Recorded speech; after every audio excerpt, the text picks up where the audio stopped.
আসসালামু আলাইকুম। প্রিয় দর্শক, আপনাদের সকলকে আমন্ত্রণ জানাচ্ছি। বাংলাদেশের স্বাধীনতা পরবর্তী ইতিহাসে সব থেকে বড় আন্তর্জাতিক মানের জালিয়াতকে, এই প্রশ্নটা যদি কোনো সুস্থ মস্তিষ্কের সুস্থ সবল স্বাভাবিক কোনো ব্যক্তিকে জিজ্ঞেস করা হয়, এক বাক্যে সে বলে দেবে, চোখ বন্ধ করে সে বলে দেবে, সুদখোর ইউনূস। সুদখোর ইউনূস শান্তিতে নোবেল পেয়েছে। আপনারা কি জানেন এই নোবেলটা শুধুমাত্র তার ব্যক্তিগত নোবেল না, গ্রামীণ ফোন এই নোবেলের অংশীদার। সুদের বিজনেস করে, সুদের ব্যবসা পুরো বিশ্বব্যাপী ছড়িয়ে দিয়ে, পশ্চিমাদের দ্বারস্থ হয়ে, পশ্চিমাদেরকে পে করে, অর্থ দিয়ে, ক্লিন্টন ফাউন্ডেশনকে টাকা দিয়ে নোবেল বাগিয়ে নিয়েছে। আর নোবেল পশ্চিমারা কাদেরকে দেয় এটা নিশ্চয়ই আপনারা বুঝতে পারছেন। ইরান থেকে মিয়ানমার, মিয়ানমার থেকে বাংলাদেশ, যাদেরকে শান্তিতে নোবেল দেওয়া হয়েছে তাদেরকে দিয়ে পরবর্তীতে সে দেশের রাষ্ট্র ক্ষমতা দখল করানো হয়েছে এবং সেই দেশকে ধ্বংসযজ্ঞ বানিয়ে ছেড়েছে পশ্চিমারা। এবং সুদখোর ইউনূসের মধ্য দিয়ে বাংলাদেশ এখন ধ্বংসস্তূপে পরিণত হয়েছে। অনেকে আপনারা ভাবতে পারেন আমরা বানিয়ে কথা বলি, আমরা মিথ্যা কথা বলি। আপনারা খবর নেন, খবর নিয়ে দেখেন নোবেল যারা যারা পেয়েছে তাদের দেশের পরিস্থিতি আসলে কি। আর আপনারা বাংলাদেশের প্রেক্ষাপট দেখেও যদি এখনো ভেবে থাকেন যে নোবেল পুরস্কার পেয়েছে আমাদের আন্তর্জাতিক মানের খেলোয়াড়, আমাদের ইউনূস স্যার, কিন্তু ইউনূস স্যার যে প্রতিনিয়ত আপনাদের দেশের 12টা বাজিয়ে দিচ্ছে, আপনাদের দেশকে আসমান ভরা তারা দেখিয়ে দিচ্ছে, আপনারা কি সেটা বুঝতে পারছেন? বুঝতে পারছেন না। আর আপনারা বুঝার মতো মানসিকতা রাখেন না, কারণ আপনারা তো বুঝার চেষ্টা কখনো করেন নাই।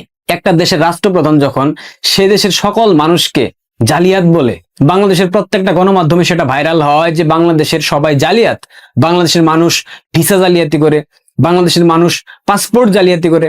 সুদখোর ইউনূসের মুখে বলতেছে, শুনেন আপনারা, দেখেন কি বলতেছে। বাংলাদেশ একটা বিষয়ে পৃথিবীর চ্যাম্পিয়ন এখন। আপনাদের সবার জানা আছে হয়তো, তবু আমি আবার বলবো, পৃথিবীর চ্যাম্পিয়ন কিসে? জালিয়াতি। সব জিনিস জাল। একটা দেশের রাষ্ট্রপ্রধান হয়ে কি সে দেশের মানুষকে কেউ জালিয়াত বলতে পারে? সে যে জালিয়াত বললো আপনাকে, আমাকে, আমাদের সবাইকে, সে কি জালিয়াত না? সে তো আন্তর্জাতিক মানের জালিয়াত। জালিয়াতি করে নোবেল পেয়েছে, জালিয়াতি করে বাংলাদেশের রাষ্ট্র ক্ষমতা দখল করেছে। তাহলে সে নিজের দিকে সেটা না নিয়ে কিভাবে বাংলাদেশের মানুষকে বলে জালিয়াত? কিভাবে বলে? এটা কি হইতে পারে? একটা দেশের রাষ্ট্রপ্রধান কিভাবে, কোন যুক্তিতে সে দেশের মানুষকে জালিয়াত বলে? এটা কি কখনো মেনে নেওয়ার মতো কথা? শেখ হাসিনা শুধুমাত্র বলেছিল কোটার সুবিধা মুক্তিযোদ্ধার নাতিপুতিরা পাবে না তো কি রাজাকারের নাতিপুতিরা পাবে, এই কথাটাকে ভিন্নভাবে উপস্থাপন করে ভুল অপব্যাখ্যা দিয়ে ঢাকা বিশ্ববিদ্যালয়ের শিক্ষার্থীরা স্লোগান দিয়েছিল, তুমি কে আমি কে, রাজাকার রাজাকার। পরবর্তীতে জামাতের এক নেতা বললো ঢাকা বিশ্ববিদ্যালয়ের শিক্ষার্থীদেরকে, অর্থাৎ নারীদেরকে, বেশ্যা। ডাকসু একটা বেশ্যাদের আড্ডাখানা, মদের আড্ডাখানা।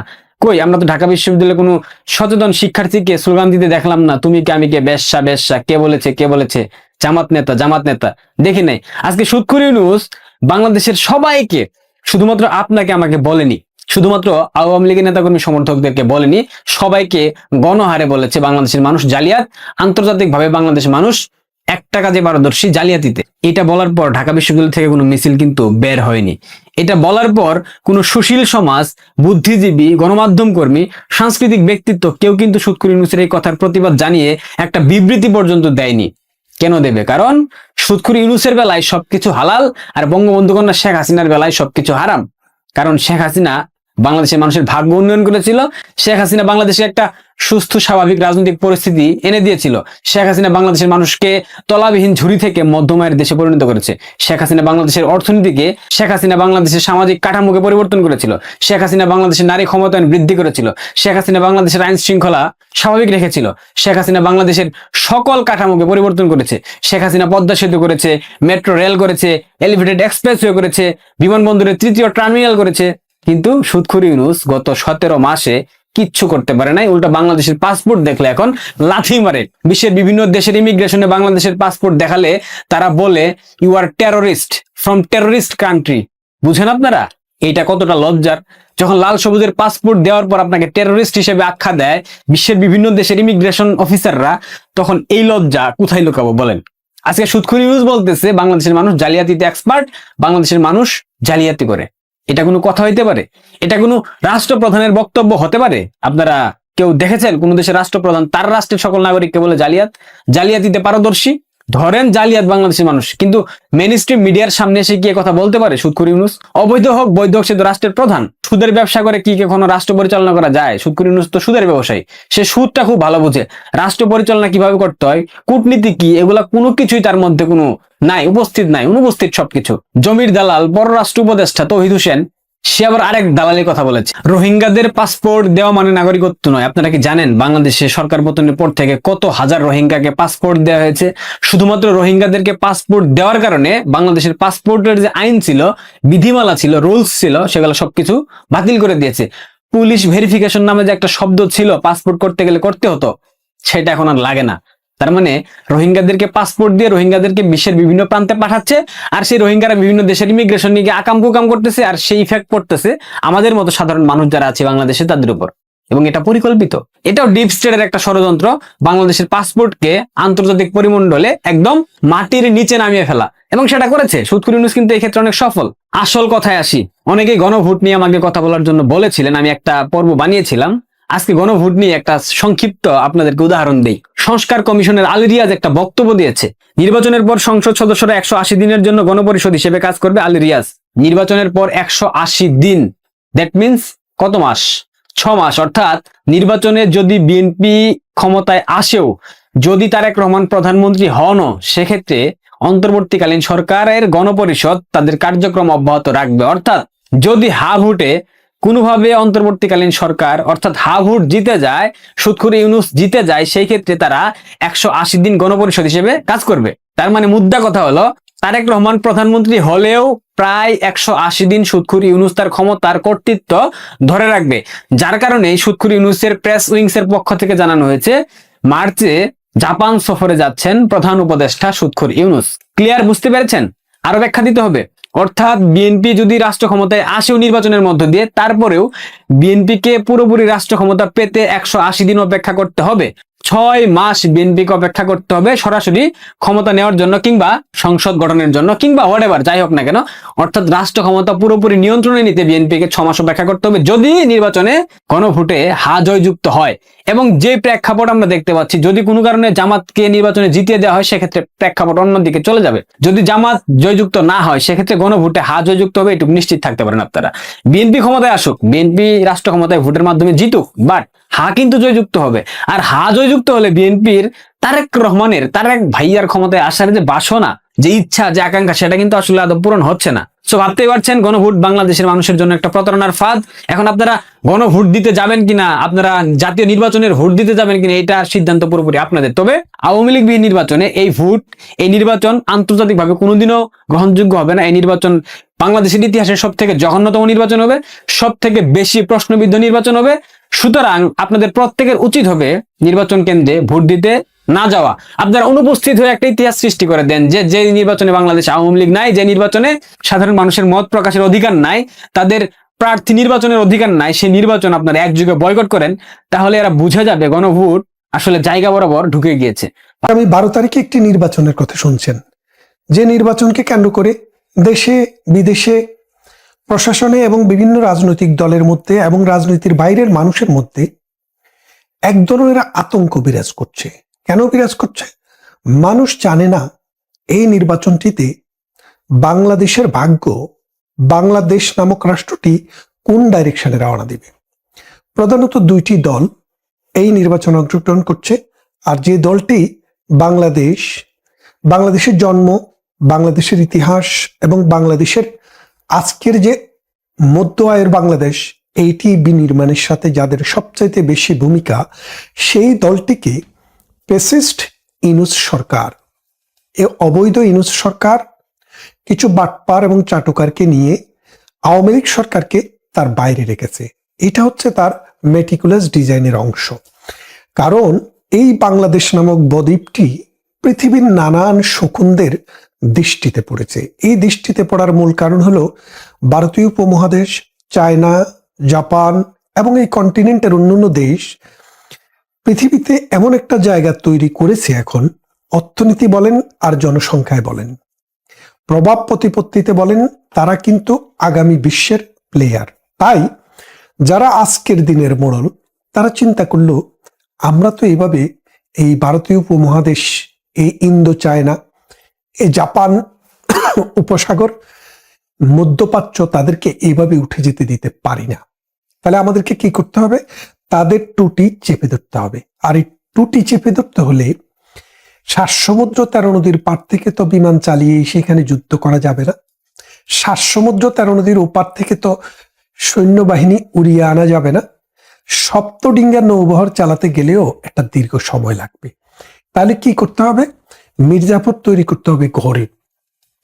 আপনারা শোনেননি, কোনো এলাকায় যদি গরু চুরি হয়, বাইরের থেকে লোক ঠিকই আসে, কিন্তু লোকাল 2-1 জন থাকে যারা রেকি করে আসে কিভাবে চুরি করবে, কখন চুরি করবে, কার গরু চুরি করবে। ঠিক তেমনি এই লোকাল কোলাবরেটর যেমন 71 ছিল, যারা মানুষকে ঘর দেখিয়ে দিয়েছে, বাড়ি দেখিয়ে দিয়েছে, বুদ্ধিজীবী দেখিয়ে দিয়েছে, দিয়ে তাদেরকে হত্যা করিয়েছে। ঠিক তেমনি এই লোকাল কোলাবরেটর ছাড়া, এই লোকাল দালাল ছাড়া, এই মির্জাফর ছাড়া এটা সম্ভব না। তখন এই 7 সমুদ্র 13 নদীর ওপারের মানুষরা চিন্তা করলো, এই বদ্বীপ সমভূমি বাংলাদেশ, এর যে একটি সমুদ্র সীমা রয়েছে, একটি সমুদ্র রয়েছে বঙ্গোপসাগর, যার বিশাল একটি অংশ, এই বঙ্গোপসাগরটিকে যদি দখল করা যায়, এখানে যদি একটি আপনার ঘাঁটি করা যায়, নৌঘাঁটি, বিমান ঘাঁটি,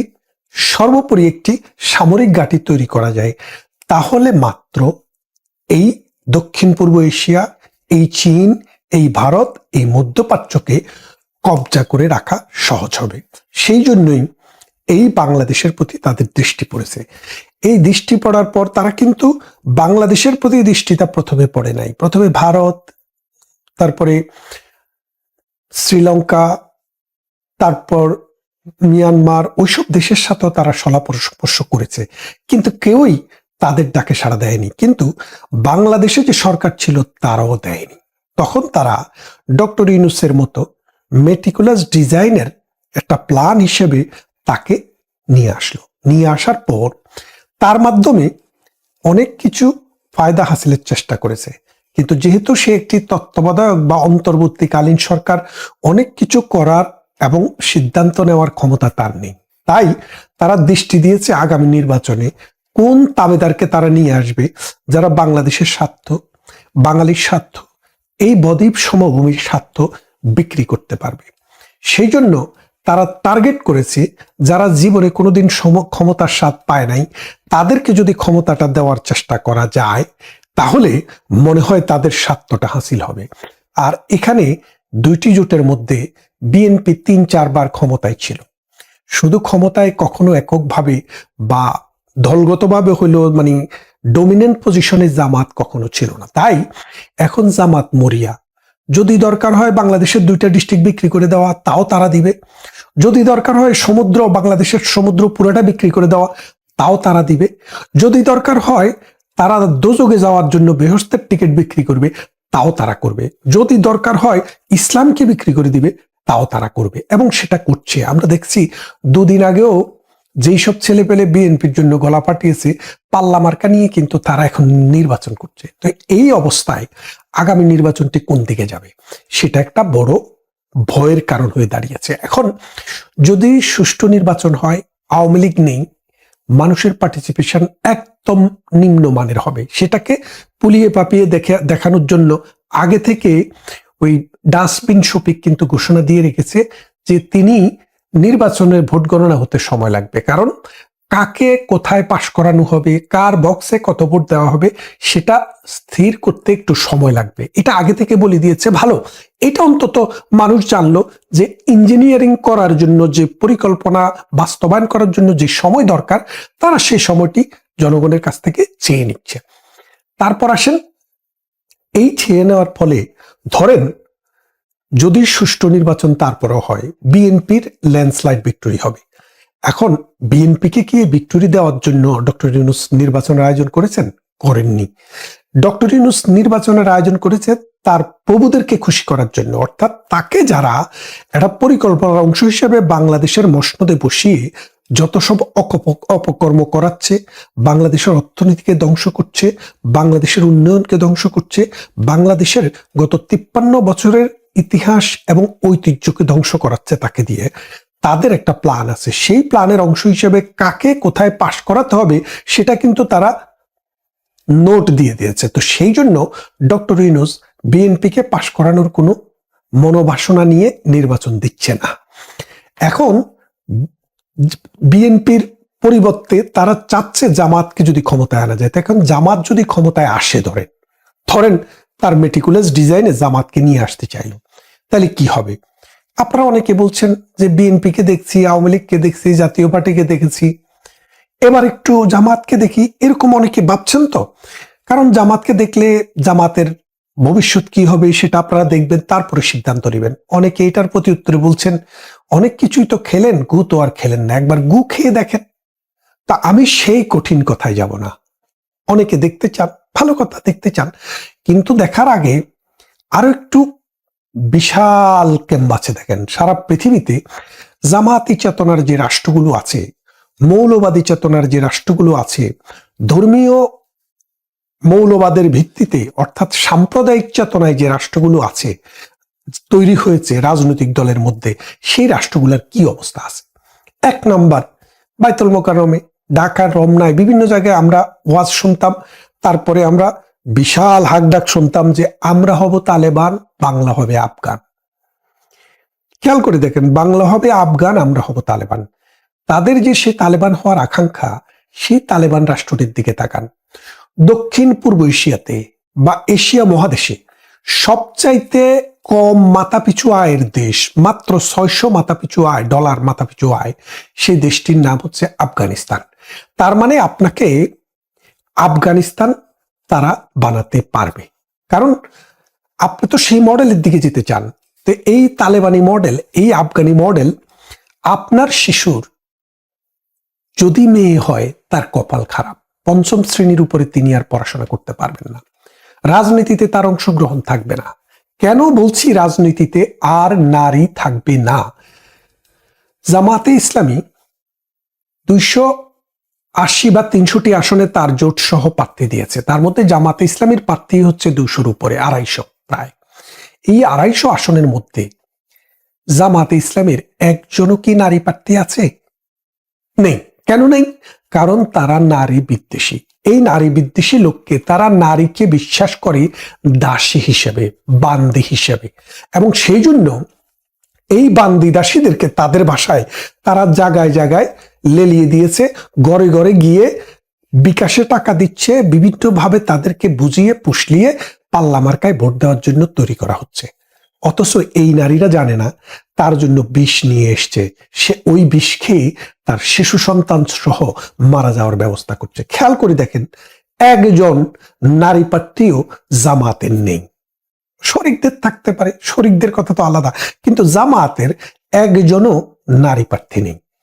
একজন হিন্দু প্রার্থী আছেন, তিনিও মুসলমান হওয়ার কাতারে আছেন, যেই কোনো সময়ে তিনি কালেমা পড়ে মুসলমান হওয়ার সিদ্ধান্ত নেবেন বলে আমরা শুনেছি। আচ্ছা, আসেন, তার মানে এই বাংলাদেশকে আফগানের মডেলে করলে আমাদের এখনের যে মাথাপিছু আয় $2700 মিনিমাম, সেই $2700 কমিয়ে কিন্তু $600 আনতে হবে। আচ্ছা, বাংলাদেশের বাদ দেন, এবার আছেন পাকিস্তান। এই তালেবানি চিন্তা চেতনা পাকিস্তানেও জন্ম হয়েছিল, এই জামাতের পাকিস্তানেও জন্ম হয়েছিল। ধর্মকে ব্যবহার করে পাকিস্তানে জিঙ্গুইজমের কিন্তু উৎপাদন হয়েছে, জঙ্গি উৎপাদন সারা বিশ্বে পাকিস্তান করে থাকে। সেই পাকিস্তানের অবস্থার দিকে যদি দেখেন, ওই দেশে মোট 23 কোটি মানুষ, তার মধ্যে 4 কোটি মানুষ ভিক্ষা করে। গত 1 বছরে 40,000 মানুষকে পৃথিবীর বিভিন্ন দেশ থেকে পাকিস্তানে ফেরত পাঠানো হয়েছে ভিক্ষাবৃত্তির জন্য। সৌদি আরবে হজের মৌসুমে উমরার সময় তাদেরকে নিষিদ্ধ করে দিয়েছে। পরে পাকিস্তানের পররাষ্ট্রমন্ত্রী মোসলেকা দিয়ে বলেছে যে আমাদের লোক আর ভিক্ষা করবে না। তাহলে ভিক্ষুক উৎপাদনের একটা প্রকল্প আপনারা পাবেন, কারণ ধনী হতে হলে তো টাকা আসতে হবে। তো ভিক্ষা করে যে পরিমাণ টাকা পাওয়া যায়, আগে মাদ্রাসার জন্য, মক্তবের জন্য যেই পরিমাণে টাকা উঠতো, এখন তো সেটা আর ওইভাবে উঠতে হয় না। এখন মানুষ, সমাজের অবস্থা ভালো, বিত্তবানরা করে দিতে পারে। তো সেই রকম জামাত যদি আসে, সেই রকম ভিক্ষুক উৎপাদনটা আপনাদের বেড়ে যাবে, কারণ তখন তো বাইতুল মাল আপনি বাধ্যতামূলক ভাবে দিতে হবে। সেই জন্য এই ভিক্ষুক উৎপাদন হবে। পাকিস্তানের মতো 80 বছরে একটি সরকার 5 বছর মেয়াদ পার করেনি, সেই রকম সরকার বাংলাদেশে আসবে। তারপরে আপনি ফিরান চোখ ইরানের দিকে। 1979 সালে ইরানে যখন ইসলামী বিপ্লব খামেনি করে, তখন খামেনি কিন্তু দেশে ছিলেন না, তিনি ছিলেন ফ্রান্সে। সেখান থেকে এসে এই বিপ্লবের নেতা হন তিনি নেতা হওয়ার আগে ইরান ছিল মধ্যপ্রাচ্যের, আপনি জানেন পারস্য সভ্যতা, আপনি 5000 বছর পিছনে যান তাও দেখবেন ওসমানীয় খেলাফতের এমন জয় জয়কারের সময়ে ইউরোপের অর্ধেক যে ওসমানীয় খেলাফত যখন দখল করে নিয়েছিল, সেই ওসমানী খেলাফত পুরো মিডল ইস্ট দখল করে নিয়েছিল, যেটাকে অটোমান এম্পায়ার বলে, কিন্তু ইরান দখল করতে পারেনি। সেই ইরান যখন খামেনির নেতৃত্বে আসে, অর্থাৎ ধর্মীয় মৌলবাদীদের হাতে আসে, তখন সেই ইরানের অবস্থা ছিল, মানে 1979 সালের আগে, 79 সালের আগে ইরান ছিল মধ্যপ্রাচ্যের সবচাইতে বেশি মাথাপিছু আয়ের দেশ এবং সবচাইতে সভ্য এবং ধনী দেশ। এখন মধ্যপ্রাচ্যের সবচাইতে গরিব যে 3টি রাষ্ট্র, তার মধ্যে একটি হচ্ছে ইরান, একটি হচ্ছে সিরিয়া, আর একটি হচ্ছে ইয়েমেন। খেয়াল করে দেখেন এই 3টি দেশ, তার মধ্যে ইয়েমেনেও কিন্তু এই জঙ্গিবাদের উৎপত্তি হয়েছিল, সেটি ধ্বংস হয়ে গেছে। সিরিয়াতে জঙ্গিবাদ আসাদ সরকারকে উচ্ছেদের মাধ্যমে দেশটিকে ধ্বংস করে এখন ভিক্ষুকের জাতিতে পরিণত হয়েছে। আর ইরান পৃথিবীর 2nd biggest well producing country হওয়া সত্ত্বেও এখনো বাংলাদেশের ইরানের বাংলাদেশের 1 টাকা দিয়ে ইরানে 8000 রিয়াল পাওয়া যায়, ইরানি রিয়াল। খেয়াল করে দেখেন 1 টাকা সমান 8000 রিয়াল, মানে মানুষের জীবন দুর্বিষহ হয়ে গেছে। গত কদিনের আন্দোলনে 8500 মানুষকে হত্যা করা হয়েছে, কিন্তু সরকারের হাতে লাঠিয়াল বাহিনীটা ঠিকমতো কাজ করছে বলে সরকার টিকে আছে, যেখানে শেখ হাসিনা হাজার হাজার লক্ষ লক্ষ মানুষ হত্যা করতে পারে নাই বলে তাকে ক্ষমতা ছাড়তে হয়েছে। তো ইরান দেখলেন, মানে এখন আমাদের তো আর তেল নেই, আমাদের যা আছে ভিক্ষাবৃত্তি হয়তো আমরা করতে পারবো। সেই ইরানের দিকে তাকিয়ে দেখেন এই মৌলবাদী শক্তি, ধর্মভিত্তিক শক্তি ইরানকে মধ্যপ্রাচ্যের সবচাইতে দরিদ্র রাষ্ট্রগুলোর একটিতে পরিণত করেছে। তাহলে আমরা কি দেখালাম? আমরা ইরান দেখলাম, আফগানিস্তান দেখলাম, সিরিয়া দেখলাম ইয়েমেন, দেখলাম পাকিস্তান। তারপরে আরো যদি দেখতে চান আপনি আলজেরিয়াতে চলে যান। গৃহযুদ্ধ, যুদ্ধ, ক্ষুধা, দারিদ্র নিষ্পেষিত একটি দেশ, সেই দেশের নাম আলজেরিয়া। তো এখন এত কিছুর পরও আমরা শুনছি না, এত হাসি দেখেও যারা গোমরা মুখে চায়, তাদের দেখে পেঁচার মুখেও কেবল হাসি পায়। এখন আপনারা যদি চোখ বন্ধ করে রাখেন, পৃথিবীর দিকে না তাকান, পৃথিবীর যেখানেই ধর্মীয় মৌলবাদী শক্তির উত্থান হয়েছে, সেই দেশটি ধ্বংসের দ্বার প্রান্তে চলে গেছে। সমাজ বিচ্ছিন্ন হয়ে গেছে, অর্থনীতি মাটির সাথে মিশে গেছে, জাতিতে দাঙ্গায় সমাজে অশান্তি, যুদ্ধ, গৃহযুদ্ধে ছিন্ন বিচ্ছিন্ন হয়ে গেছে রাষ্ট্র। তাহলে আপনাকে এখন সিদ্ধান্ত নিতে হবে, এই প্রজন্মকে আপনাদেরকে সিদ্ধান্ত নিতে হবে। আমরা তাদের যে ইমানি বল, তাদের যে কথা, সেটা আমরা দেখেছি। 1971 সালেও তারা বলেছিল আমরা মজলুমের পক্ষে, জালেমের বিপক্ষে। কিন্তু সত্যিকার অর্থে বাংলাদেশের মানুষ যখন মজলুম হয়েছিল, তখন তারা গনিমতের মাল বলে বলে আমার আপনার মা বোনকে এই পাকিস্তানি হানাদারের হাতে তুলে দিয়েছে। জাতির শ্রেষ্ঠ সন্তানদেরকে পাকিস্তানিদের হাতে তুলে দিয়ে নির্মমভাবে হত্যা করেছে। তাদেরকে যদি সুযোগ দেওয়া হয়, এই জাতি, এই দেশ, এই সমাজ একদিন এমন রিগ্রেট করবে যে রিগ্রেট করেও তারা আর বাংলাদেশের গৌরবময় ঐতিহ্যের জায়গায় ফেরত যেতে পারবে না।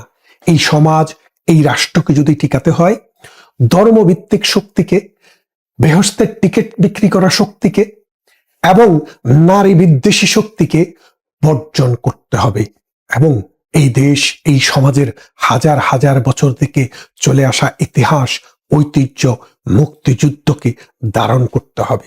আপনারা দেখেছেন এদের যে ঔদ্ধত্য, ওদের যে প্ল্যান, এরা এই দেশটাকে, এই সমাজটাকে বিভক্ত করে, বিচ্ছিন্ন করে মাটির সাথে সইয়ে দিতে চায়।